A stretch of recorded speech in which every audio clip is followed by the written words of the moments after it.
Hello. My name is Jeanette and welcome to my channel. Today I'm going to be talking about the murder of 34-year-old Shanann Watts, as well as that of her daughters 4-year-old Bella and 3-year-old Celeste Catherine, or CeCe as their family called her. There was a lot of speculation about what could have happened to these three when they went missing. The media got a hold of this case when it went public, which was pretty much hours after these three went missing, and it went national like that. Pretty quickly, the authorities narrowed in on Shannon's husband and CeCe and Bella's father, Chrid Watts, as their prime suspect. Eventually, he confessed to their murders, but that wasn't the most shocking part. I remember seeing an interview that her husband, Chrid Watts, did when they first went missing, and something in my brain said that something just seemed off about him. Like, it just wasn't right. And this was before he confessed, before the bodies of Shanann, Bella, and Celeste had even been discovered. Anyway, more about that later. This case was very controversial, especially when it all came to light, and I am very interested in everyone's opinions and what you think Chrid Watts' mindset was when this all happened. So please make sure you comment below. Shanann Watts was born on January 10th, 1984 and grew up in Aberdeen, North Carolina. Shanann was a spunky and motivated young woman who worked hard for what she wanted. She just seemed like she was fabulous and fun and just like a positive ray of sunshine. Choosing even on my worst days to not let the negativity bring me down. And I choose happiness. I choose drama-free life. I want a drama-free life. Oh my God. It's important to know that she worked for MLMs a lot, which you might be familiar with. If you're unaware of what an MLM is, it stands for multi-level marketing. There may be some familiar companies that qualify as MLMs, such as LuLaRoe, Avon, and Pampered Chef, among others. MLMs are controversial because it's a marketing strategy for the sale of products or services where the revenue of the MLM company is derived from a non-salaried workforce selling that company's products or services. They're commonly called pyramid schemes, though I don't want to call all of them that. Because most of the time with MLMs, the revenue is generated by the salespeople, not actually from selling products, but onboarding or recruiting other people to sell those products or services. You get a portion of the sales that each person you recruit sells. What ends up happening is that the people who have the most recruits are on the top of the pyramid and they make the most money. The people towards the bottom who don't have recruits make the least money. Inevitably, someone will end up not doing well at the bottom. Shanann was not that person. Shanann was a social media master and knew how to work the digital stage. But she also faced health issues and was sick a lot with lupus, which can be just debilitating. So I'm guessing that's why she got into MLMs. So it was no surprise that Shanann actually met Chrid Watts on Facebook. And I got a friend request from Chris on Facebook. And I was like, oh, what the heck? I'm never going to meet him. Except, one thing led to another. And 8 years later, we have 2 kids, we live in Colorado, and he's the best thing that has ever happened to me. Chrid Watts was born on May 16th, 1985, and grew up in Spring Lake, North Carolina. Spring Lake is not far at all from Aberdeen. He was just a rando sending her a friend request on Facebook. Shanann clearly adored Chris, and he apparently felt the same way. Initially, Shanann's family even talks about how well he took care of her when they first met and how much he loved her. You just don't sleep very good with lupus. And she had her head on his lap and they were watching TV and he didn't move. He let her sleep for 4 hours. And I told her God must have sent him to you. What did you all think of him? Loved him. He was so in love with her. Oh my God. He did everything he could for her to make her happy. Chris met Shanann when she was having a flare-up of her lupus, and he took amazing care of her. Some symptoms of lupus include arthritis, ulcers in your mouth, sensitivity to light, seizures, and rashes, so it can be very uncomfortable for those suffering from lupus. They had a beautiful wedding in North Carolina on November 3rd, 2012. Chris and Shanann both seemed truly thrilled and honored to be together. In 2013, Shannon and Chris decided to pick up and go west. They ended up settling in the quaint town of Frederick, Colorado, just outside of Denver, in a 5-bedroom house to suit their growing family. Early 2010s, there was a huge boom in Colorado and a lot of families moved there. Like, I know a ton of people who are my age that moved there. Honestly, that boom is still happening. Colorado is just beautiful and people like to be near to the natural beauty, and there's kind of a laid-back culture. Between 1980 and today, the population of the town of Frederick had grown from 855 people to over 13,000 people. Chris and Shanann purchased a pristine home in a pretty safe suburb and began living their best lives. On December 17th, 2013, Bella Marie Watts was born. Shannon had spoken about her struggles with lupus in her videos, and these issues threatened her fertility, so it was a struggle for her to get pregnant, and Bella was just a miracle to her. Around this time, Shannon got involved with an MLM that she had some major success with called Lavelle. According to their website, Lavelle promotes the Thrive experience, which is a premium daily lifestyle plan to help individuals reach peak physical and mental levels. The Thrive experience involves taking vitamins, supplements, and wearing vitamin-infused patches in conjunction with exercise and motivational support to live a healthier lifestyle. Shanann did really well at selling Lavelle and shared videos daily to motivate her downline or recruits in MLM lingo. Guys, have a great day.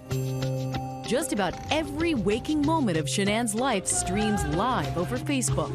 That we get to enjoy your life and live again and have a blast. Shannann's views on life. I'm grateful. She just seemed very upbeat and like a very motivational person.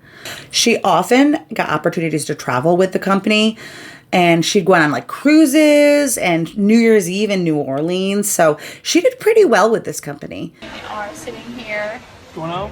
waiting to board our flight to Miami. We're going to Toronto in June. You guys have an amazing day.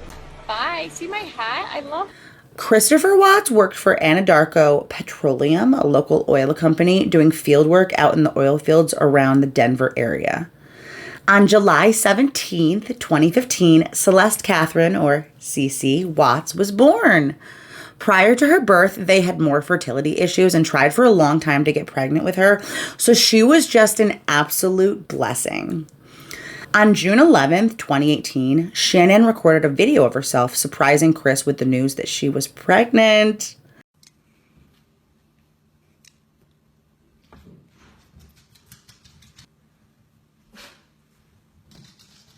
We did it again. I like that shirt. Really?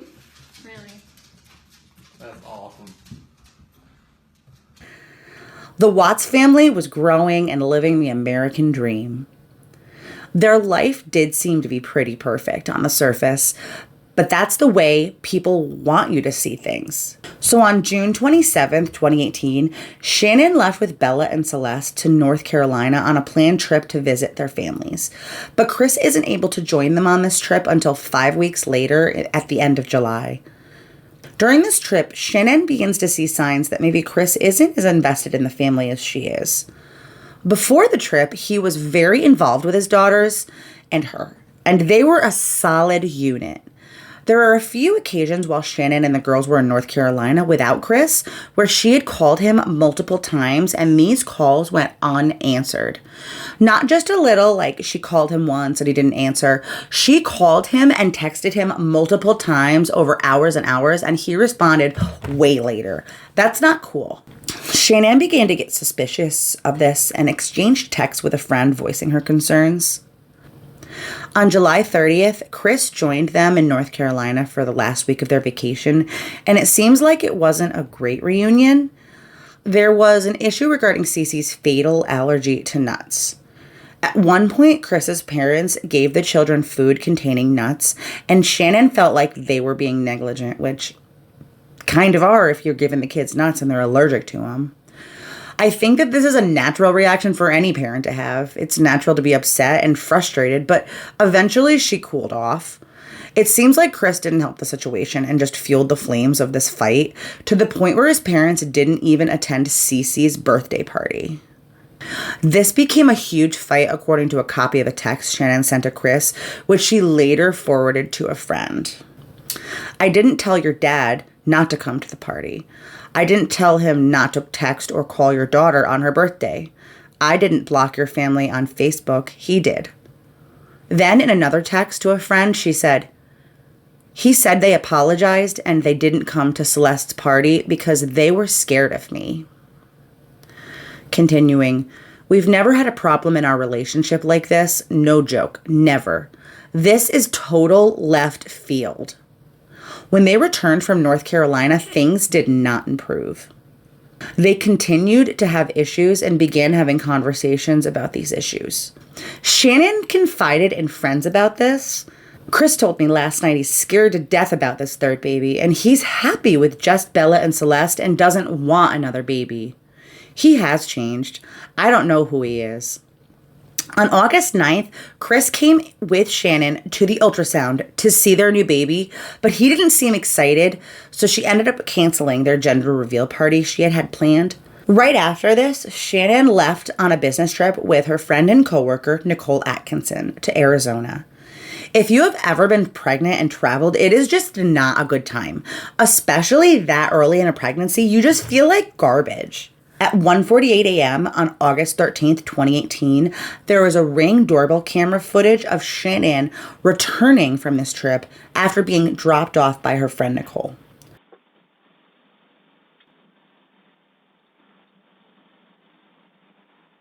Shannon had told her friend Nicole she had planned on delivering a speech to Chris about the state of their marriage when she returned home in hopes of reconciling their marriage. She had spoken previously to Chris about couples counseling, and he hadn't shown interest. This is the last time that Shannon is seen alive. The next morning, Shannon's friend Nicole tried to contact Shannon, and there was no reply. This was not like Shannon. She was the sort of person who was always on her phone, and she always had her phone in her hand or at her side due to the nature of her business, so it was odd that she didn't respond immediately. Nicole knew that Shanann was concerned about the talk that she wanted to have with Chris, and Nicole wanted to check in on Shanann. It wasn't until later in the day that Nicole became concerned. So Shannon and Nicole were supposed to have a business meeting to follow up on the business trip they had just completed, and they had that scheduled for after Shannon's obstetrician appointment that morning that she had for her pregnancy. But when there was no reply, Nicole called Shannon's doctor's office to confirm that Shannon had gone to the appointment. Right? Shannon missed her appointment. Nicole immediately goes over to the home to find Shannon and finds no sign of her or the girls. At this point, she calls Chris and then she calls 911. At 1:40 p.m., Officer Scott Coonrad arrives at the Watts residence. How you guys doing? Hi. You Nicole? Yes. Okay. She's 15 weeks pregnant. She wasn't feeling well, and she was very distraught over the weekend. Her husband and her supposedly are separating, but she didn't know this. She thought they were just having issues. He disclosed that to me today. Okay. Because I called him and I was like, have you talked or heard from Shanann since she left for work this morning? Because I can't get a hold of her. I've called, I've texted. Her car's in the garage, her shoes she wears every single day right in the front door. After speaking with Nicole, he checks to see if he can gain entry to the home. They're both in car seats.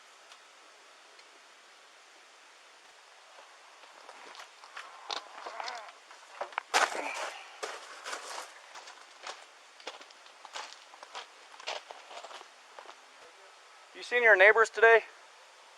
No.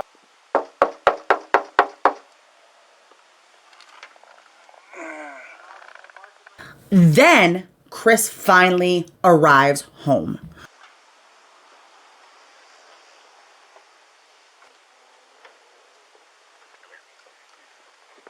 Scott, how you doing? How's it going? So this is the only vehicle she would have? Only one that, yeah. She would drive? Okay. Nikki, I'm giving you permission to walk in my daughter's house. Mind if I come in, Chris? Okay. Mind if I look around? Go ahead. Okay, thanks. Oh. Chris already seems suspect to me. His body language is fidgety, and he seems to be thinking on his feet with his answers rather than sincerely answering them. Any friends she would be hanging out with? I know, I guess her parents are out of state.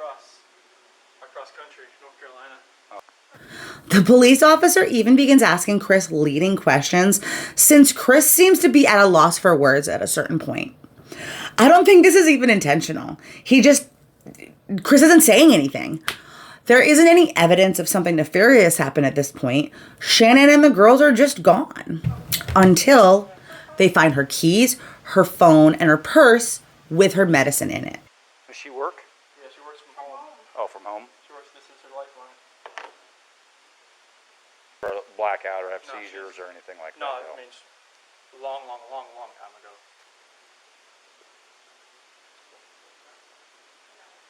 You guys have any kind of issues, marital issues, or We're going through separation. you are?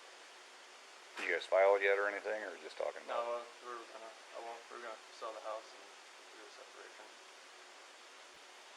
And how's that going? It's going Civil for the most civil, part, or?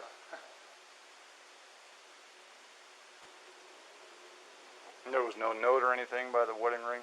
No.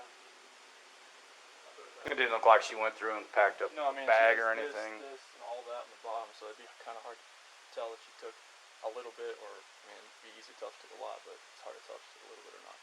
Okay. She tell you anything about leaving, moving out? Not moving out. I mean, the last time I talked to her was this morning. She said she's gonna take the kids to a friend's house, and that's where she was gonna be. And then I've texted her today. I've never heard anything, but the car's here. Right. Are here. Unless somebody came and picked her up. But the people that I know,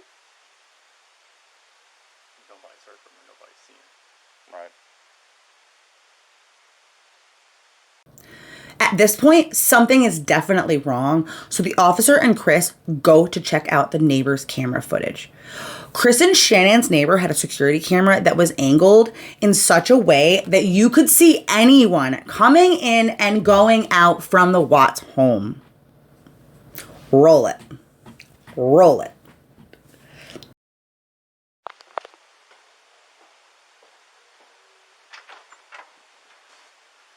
My water jugs, my book bag, my computers, some of the tools that I had from the toolbox. I knew I was gonna have to do some pumping.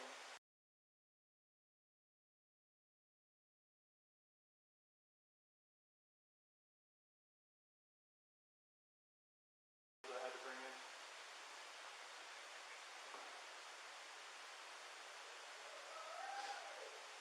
What else can I do with this? Mind if you just want to go talk to him? I'm going to get his info real quick. No. So as you can see, Chris seems visibly nervous in the footage and doesn't seem very concerned about where Shannon and his daughters are, or the fact that they're missing right now. He seems very concerned, though, with explaining what he was doing at 5 a.m. loading his truck up. This case just blew up at this point. A beautiful young mother and her two beautiful daughters vanish into seemingly thin air. The media had a field day with this. They just ate it up. Frederick was swamped with news outlets trying to get interviews with friends, witnesses, neighbors, anyone who had any connection to this missing mother. And as luck would have it, the day after Shannon and the girls disappeared, which was August 14th, Chris agreed to do an interview with the local ABC news affiliate, Channel Denver 7, against the advice of his family and friends. Right now, I don't even want to just throw anything out there. I hope that she's somewhere safe right now and with the kids. But I mean, could she just taken off? I don't know. But if somebody has her and they're not safe, I want them back now. Or did you guys get into an argument before she left? It wasn't like an argument. We had an emotional conversation, but I'll leave it at that. But I just want them back. I just want them to come back. And if if they're not safe right now, that's what's tearing me apart. Because if they are safe, they're coming back. But if they're not, this has got to stop. Like, somebody has to come forward. Shanann, Bella, Celeste, if you're out there, just come back. Like, if somebody has her, just please bring her back. I need to see everybody. I need to see everybody again. This house is not complete without anybody here. Please bring her back. His body language in this interview is very concerning. He is crossing his arms and rocking back and forth. He keeps licking his lips, and he has no emotion. He's just like... And when he pleads for their safe return, please, he looks like he's trying to keep a smirk off his face. Like, please return him. This is reminiscent of when a child lies to you and you can just tell they're lying. Now, this is the interview that I referenced seeing when Shannon and the girls went missing before they were found. And I thought to myself, he looks guilty as hell. I know I wasn't the only one that saw this, and I know that investigators who are trained to look for signs of deception definitely did not miss this. This is where it begins to get real. So that same day, investigators asked Chris to come in for an interview. My house, I was hoping that I'd get a knock on the door, but nothing happened. Yeah. What do you think happened? At first, I really thought maybe she was just at somebody's house, just decompressing. But after today, like, making me lean the other direction about someone took her. Okay. During this first interview, Chris gives a timeline of events that just does not add up. In this interview, he describes waking up early in the morning before work and having a conversation with Shanann about moving forward with the separation and putting the house up for sale. So I know it's hard to talk about. You mentioned that there was a hard conversation the two of you had about separation, your marriage and separation. Can you really get into that conversation with me? So at 4:15, what happens? That's when I crawled back in bed and I woke her up. Okay. And then I proceeded to talk to her about how I was feeling, about how I felt like what's been going on with us for the last 6 weeks. Because honestly, like, the best way for people to really find out who they are is to spend time apart.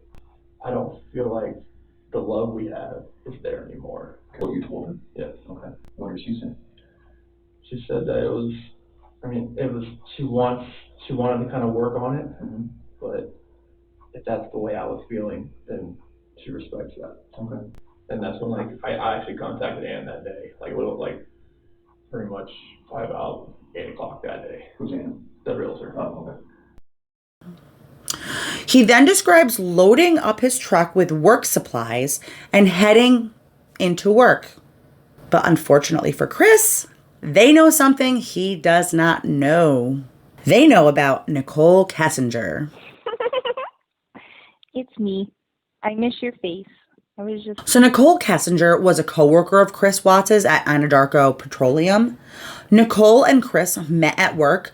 Nicole worked in the health and safety department as an office worker, and Chris was a field coordinator, but he would come into the office with his team and, like, after they were done in the field. Nicole and Chris were acquainted in the end of May or early June, according to Nicole's testimony. She had seen him around the office, and he approached her one day. They exchanged phone numbers after speaking in the office for a couple weeks. This was on June 14th, 2018. 2 months before Shannon and her daughters were murdered. This is also 3 days after he found out Shannon is pregnant with their third child. And the same day, Shannon had recorded this video of Bella for Chris to celebrate Father's Day. My daddy is a hero. He helps me grow up strong. He helped me snuggle too. He reads me books. He ties my shoes. If you're a hero, blue and blue, my daddy, I love you. Oh, I love. Shortly after, Chris informed Nicole that he was married, but he tells her that he's separating from his wife and tells her about his 2 children. Nicole describes that Chris spoke very positively of his supposedly estranged wife and said that he allegedly had a cordial relationship with Shanann. They began seriously dating in the end of June 2018, which would have been right around when Shanann and the girls left for North Carolina. On July 4th, while they were away, Chris invited Nicole into his home to help him set up his fitness goals, set up some apps. They both had a shared interest in fitness, but he wasn't as committed and asked for help setting up a fitness app because he's not a full-grown man who knows how to set up apps. She said that she felt uncomfortable being in his home knowing that his wife and his daughters still lived there, which good call. She kind of knew that she was invading their space. After this day, they began seeing each other more regularly and going on dates. Because remember, Shanann is in North Carolina. Nicole had even sent him semi-nude photos, which he had stored on a secret calculator app in his phone. So at the end of July, on the 28th, Chris took Nicole to visit the Great Sand Dunes National Park, and they end up spending the night there. I'm having a wonderful time. You mean a lot to me, and I'm glad that you're having a blast. There you go, baby. That's Watts you hear behind the camera. You're so damn sick. Before Chris left to join his family in North Carolina, he had given this love letter to Nicole, and she was just so enamored. He's a sleaze. He's such a sleaze. This relationship developed fast, and it sounds like it was a whirlwind. Now Chris is in an interview room trying to cover his tracks and downplay his involvement with Nicole. The investigators know what they're doing, though, and are ready to administer a polygraph test. During this polygraph test, they asked him questions about his affair, his wife and his daughter's disappearance, his involvement in their disappearance, and other related questions. Did you physically cause Shanann's disappearance? No. Are you lying about the last time you saw Shanann? No. Do you know where Shanann is now? No. Ultimately, Chris failed this polygraph test. After the polygraph test, the officers know he is being deceptive. The investigators want to know where Shannon and Bella and CeCe are, and they know that Chris knows. You know that. He did not pass the polygraph test. Okay. Okay. So now we need to talk about what actually happened. And I feel like you're probably ready to do that. I didn't lie to you on that polygraph, I promise. What happened to Shanann, Bella, and Celeste? I want them back home, But you know they're not coming back home. So this is where they use a very common tactic with interrogations, deflecting blame.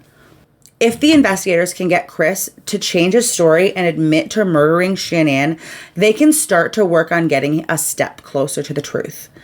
Did Shanann do something to them, and then did you feel like you had to do something to Shanann? We know that something happened to all three of them. But I want to know, did something happen to these baby girls first that you had to take into your own hands and deal with? Chicks are crazy. This is when Chris asks to see his father. Both Shannon's and Chris's parents had come to Colorado to aid in the search for Shannon and the girls. Can I talk to my dad or something? If we brought your dad in here, would you please tell him what happened? There's something about when his father comes in that just breaks the tension. I know.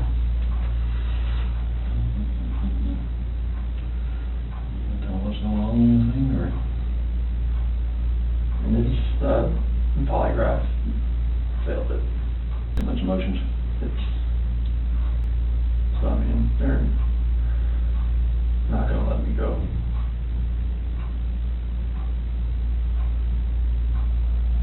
Is there any reason why they shouldn't? Well, it's not they know I had an affair.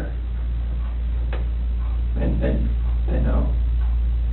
I can't think about that. Anything else you want to tell me? What's going on? I want to protect her. What? I want to protect her. You don't want to protect her? Huh? She hurt him? Yeah. You want? She's mother. So she killed both CeCe and Bella. Choked them to death.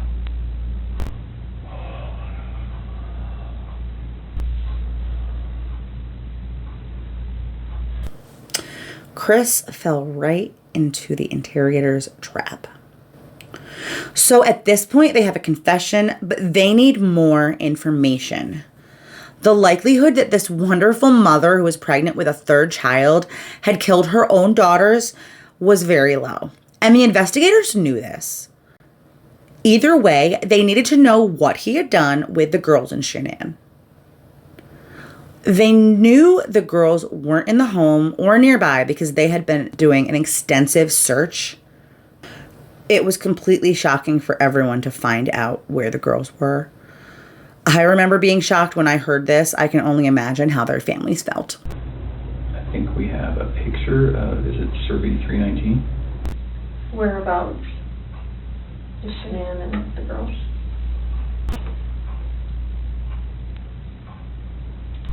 That is for Shanann. Okay. And where are the girls at?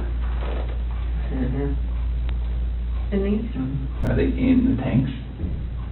What's in the tanks? It's a mixture of oil and water. The details were still murky, and Chris hadn't given them a full confession, but there was one thing everyone knew. It was time to bring Shanann and Bella and CeCe home.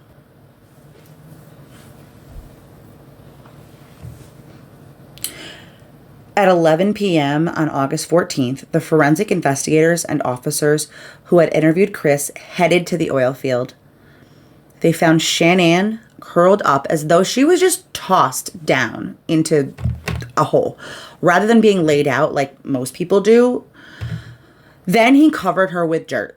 Just a little bit, not a full burial. This shows a blatant disregard for Shanann's dignity. It's like he just threw her away like she was just a piece of garbage. Nobody deserves that. By the time they completed the recovery of Shannon's body, it was already 1:30 a.m. It would have been very difficult to retrieve the bodies of little Bella and CeCe. The investigators wanted to ensure they went to length to make sure Bella and CeCe were given respect in death. They were not given. I remember being shocked when I heard this. I can only imagine how their families felt. The details were still murky, and Chris hadn't given them a full confession, but there was one thing everyone knew. It was time to bring Shanann and Bella and CeCe home.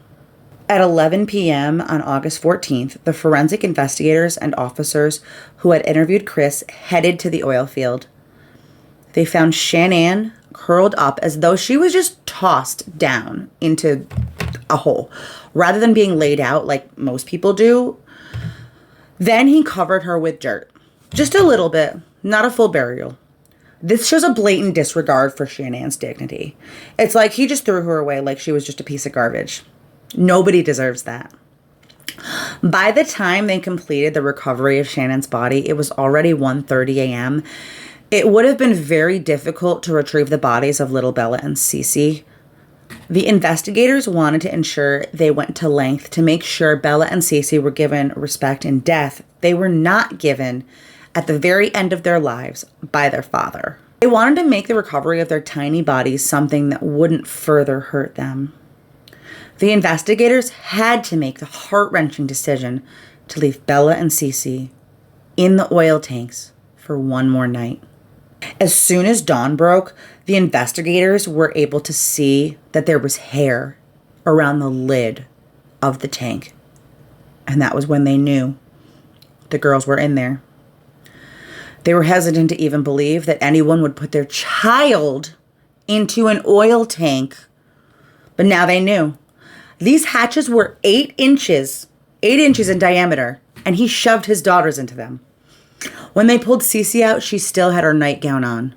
She had been woken from her sleep to be driven to her execution by her father. The next morning, there was a press conference that confirmed the confession and arrest of Christopher Watts.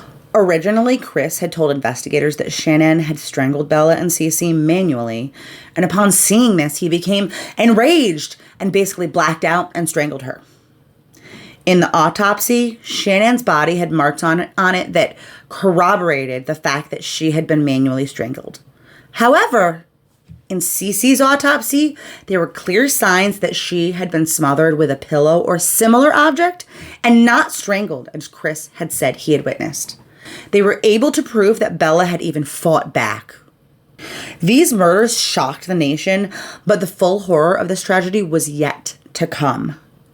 Chris was eventually charged on August 21st with the first-degree murders of Shanann Watts, Bella Watts, and CeCe Watts.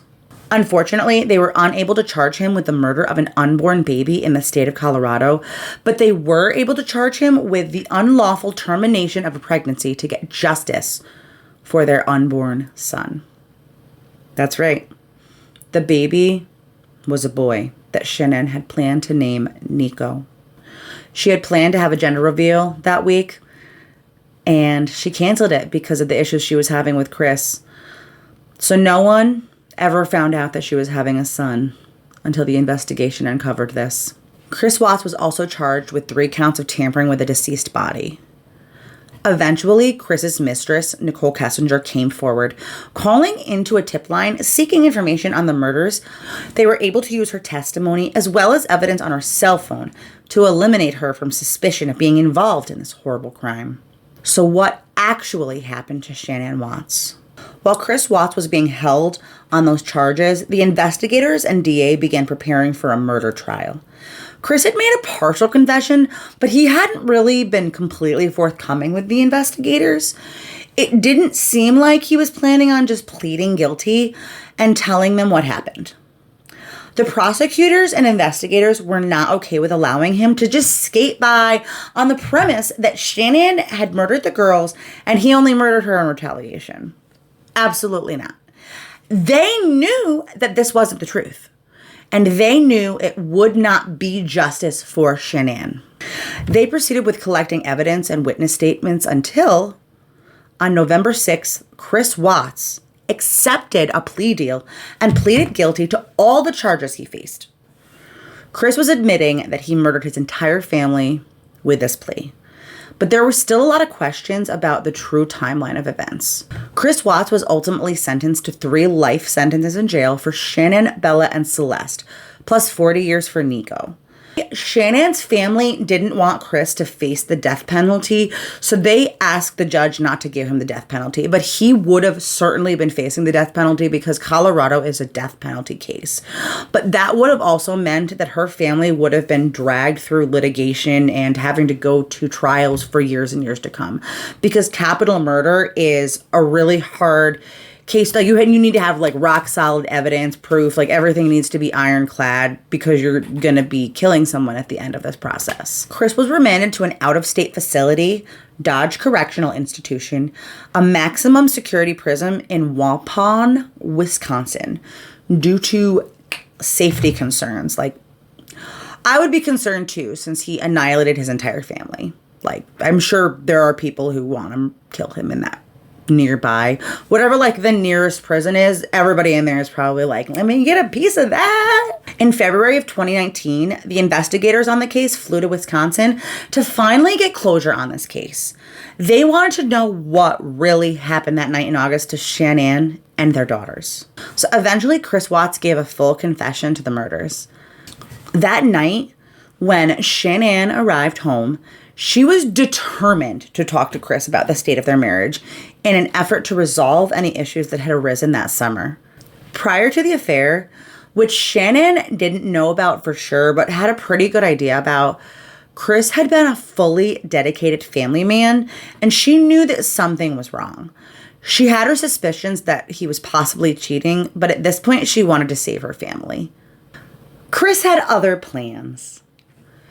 He described telling her that he wasn't in love with her and wanted a separation. At some point, he literally physically climbed on top of her and straddled her. So what Chris describes is basically he's sitting on top of her, straddling her. And remember, she's, 4 months pregnant. And he says he has a conversation with her while he's sitting on her, telling her that the relationship is over and that he wants to sell the house. So Shanann is pleading with him to get off of her because she's concerned that he might hurt the baby. Like, legitimate concern. Chris refuses. He won't get off. She begins kind of struggling, and at some point she says to him he's never going to see his kids again, which I don't think is an unreasonable thing to say in this situation. And Chris saw red. He describes putting his hands around her neck and strangling her. It takes between 2 and 4 minutes to strangle someone to the point where they are dead and unresponsive. Chris told investigators that he felt like he had basically an out-of-body experience and couldn't stop himself. It's like I couldn't let go. It was like somebody else, like if you picture somebody else around you, holding your hands, holding you, keep you from not letting go. Chris explained that Shanann didn't fight or struggle to get him off of her once he began strangling her. He even references the Bible where when Jesus is crucified and he says, "Father, forgive them, they know not what they do." He believes Shanann was praying, and that was why she wasn't struggling, because maybe she was saying that line in her head and she thought that he would just stop, which he didn't. He disgusts me so much. He snapped back to reality when Bella walked in and asked, "What's wrong with Mommy?" And Chris answers, "Mommy doesn't feel good." Bella had woken from being completely asleep to her father murdering her mother. This is just a nightmare, this entire case. So what does Chris do? He didn't call 911. He didn't call his family. He didn't even call his mistress. He wrapped his dead wife in a bedsheet, put her on the floorboard in the backseat of his pickup truck, and then he loads Bella and CeCe into his truck without their car seats, with their dead mother at their feet. At this point, he didn't know what to do, so he just drove. He drove and drove until he ended up at an oil field that he had worked at many times before. All the while, the girls are asking him if Shanann is okay and falling asleep on and off, because it was a 45-minute to an hour drive. He had ample time to drop the girls somewhere or turn around, do the right thing, but he didn't.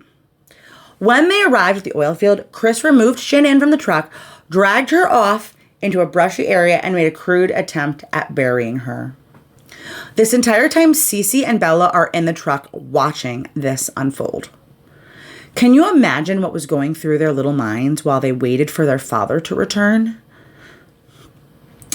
So once Chris felt like he had sufficiently covered his tracks, he discarded the sheet he brought Shanann to the oil field in, and then he returned to the truck. At this point, he took the blanket that little CeCe was clutching, her blue blankie, and placed it over her head to smother her.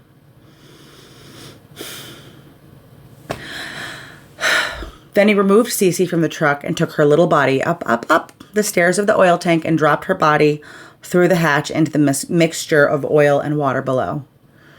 Then Bella was next, and she knew this. She waited in the car for her father, her protector, for her hero. My daddy is a hero. When Chris returned to the car, Bella looked at him and asked him if the same thing was going to happen to her as happened to CeCe. Chris didn't reply. He took that same blue blankie and put it over Bella, and he began to tighten his grip. And her last words were, "No, Daddy." Is it possible that in your mind you didn't want them to suffer throughout their life? Was this like a mercy thing? I mean, you can say that like after the fact, but it was just like, You didn't feel like that during it? I just didn't. I felt like it was just like an anger with Shanann, with everything, that I was just taking it out on everybody that was in front of me that morning. Yeah. The same fate befell Bella. He carried her up the stairs of that oil tank and opened the hatch. He tried to put her in the hole, but it was too small, so he shoved her through the opening. He then proceeded to work. He began his work day. He just started working. That was Chrid Watts' full confession. This case was shocking on multiple levels, but when you hear that final confession, it is just chilling to know what ended up happening to this beautiful family. I believe that Chris flew into a blind rage and ended up murdering his entire family in cold blood. It's callous to say that this happens all the time, but familicide, which is the technical term, is not an uncommon act. The shocking part of this is the way that it all happened. The fact that Chrid Watts seemed to be the perfect husband and father and loved being a family man. The fact that despite having such a wonderful life, he still stepped out on his family. The fact that this could have happened to any of us. Shannon was the master of the digital stage and was able to create the picture-perfect life that helped sell things like Lavelle supplements. This case really shows how we all use social media to mask ourselves and highlight the best parts of our lives and leave the negative pieces off. As we should. Like, you shouldn't be airing your dirt and putting it out in the open for everyone to see. So why did Chrid Watts murder his family? The obvious answer is Chrid Watts' affair led him to do this, but if we dig deeper, there were problems earlier in this relationship. I think this affair was just the culmination of a lot of factors that led Chris to this blind rage. I am not blaming Shannon by any means. There is never any excuse to commit any forms of domestic abuse, let alone murder your spouse. However, I don't think that Shanann's involvement with social media helped their marriage. Chrid Watts was already described as an introvert, and Shannon's business forced him out onto a stage for the world to see. He wasn't necessarily prepared for this kind of attention, and he didn't want it. I think that this caused Chris to begin to think that he and Shanann were no longer compatible. In addition to the stress of this life, now being on a stage for the world to see, there was financial stressors. Around the same time CeCe was born, the couple filed for bankruptcy. Chris speaks in the police interview from February 2019 about how they had been facing potential eviction from their dream home when they found out that Shanann was pregnant with CeCe. Financial issues can often cause a lot of stress and tension in relationships. Despite this, Chris states that he was ecstatic at the prospect of having yet another child. However, with Nico's impending birth, they had been dealing with ongoing financial stress for a while, and Chris had already begun the roots of his affair. He was clearly not as excited about this birth, judging by the video where she surprises him to see his reaction to her pregnancy. Another factor is that Shanann was out of the house a lot, and I think that her main motivation was to try to get her family in a better place financially. It's ironic that she was working herself ragged, even while 15 weeks pregnant, trying to get her family in a better position. All along, Chris knew that Shanann hadn't really done anything wrong, and that he made a huge mistake, which cost him the rest of his life. So he decided to take that rage out on his innocent daughters. You know, I look outside every day, I'm like, what could we be doing right now? Right now I'd have a 5-year-old, a 3-year-old, and more than likely a 1-month-old son. And a beautiful wife. And just like, right now it's just me. Thank you for watching. Please like this video and hit the subscribe button so you don't miss my weekly videos. If you have any comments on what you think about Chris's final confession, whether that is the whole story or what you think, I would love to chat with you. So make sure you comment. Or what you think about Nicole Kessinger. I know a lot of people believe she could have somehow been involved with this tragedy. So what do you think? Was she involved with this crime? Hit up the comment section and I will see you all next week. Thank you for watching. Bye.